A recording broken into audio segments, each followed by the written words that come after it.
मंत्री नितेश राणे ने वेंगुर्ले में पत्रकारों से बातचीत के दौरान अपने जनता दर्शन कार्यक्रम की जानकारी साझा की। साथ ही उन्होंने मराठा आरक्षण के मुद्दे पर अपनी सकारात्मक भूमिका और समर्थन भी जाहिर किया। इस बातचीत के दौरान राणे ने शिवसेना उद्धव गुट के नेता आदित्य ठाकरे पर तंज कसते हुए कहा कि अब आदित्य ठाकरे ने बैठक ले ली है तो शायद रात भर हमें नींद नहीं आएगी। अब देखना होगा कि राणे के इस बयान पर ठाकरे आखिर क्या पलटवार करेंगे।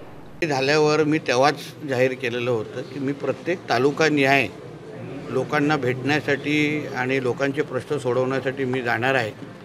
शेवटी मी जिल्ह्याचा पालकमंत्री असलो तरी मी शेवटी ह्या जनतेचा सेवक आहे आणि ओरसलाच नेहमी मुख्य सगळे शासकीय कार्यालय असल्यामुळे तिथे बसून काम करत असताना ह्याही गोष्टीची आम्हाला जाणीव आहे की वेंगुर्ल्यात करून प्रवास करून येणं, दोडामार्ग करून प्रवास करून येणं, देवगडवरून प्रवास करून येणं हे सामान्य नागरिकांसाठी कित्येक वेळा खर्चिक असतं।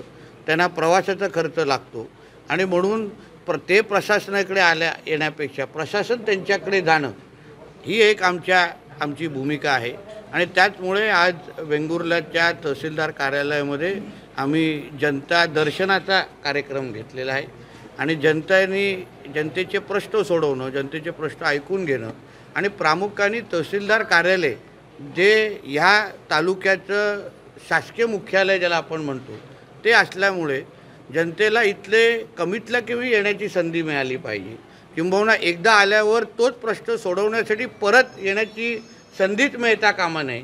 हा अनुभव जनतेला मिळावा या दृष्टिकोनातून आमच्या तहसीलदारांबरोबर आणि प्रांत होते आणि त्यांच्या सर्व संबंधित खात्याप्रमुखांबरोबर तालुक्याच्या आम्ही आज संवाद साधला, जनतेचे प्रश्न सोडवले आणि माझी अपेक्षा एवढीच आहे की प्रत्येक तालुक्याच्या तहसीलदारांनी आपल्या कार्यालयामध्ये झिरो पेंडेन्सी म्हणजे कुठलेच विषय प्रलंबित ठेवू नका।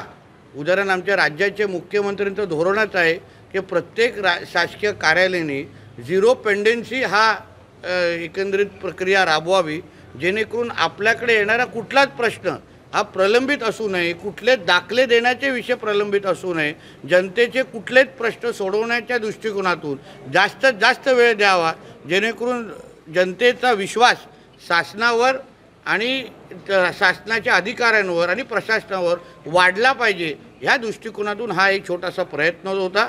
त्याच पद्धतीने आज जसं वेंगुर्ल्यामधून सुरुवात केलेली आहे, मी माझ्या सिंधुदुर्ग जिल्ह्याच्या सगळ्याच तालुक्यांपर्यंत अशाच पद्धतीने मी जाणार आहे आणि जनतेचे दर्शन घेऊन त्यांची जास्तीत जास्त प्रश्न सोडवण्याच्या दृष्टिकोनातून मी पुढाकार घेणार आहे। करोळ घाट तब्बल 8 ते 9 दिवसानंतर सुरू होतोय उद्यापासून, काय सांगणार? बघा, शेवटी तो घाट पावसाळ्याच्या निमित्ताने जो काही तिकडे परिस्थिती निर्माण झालेली त्यामुळे तो घाट रस्ता कलेक्टरांनी बंद करण्याचा निर्णय घेतला।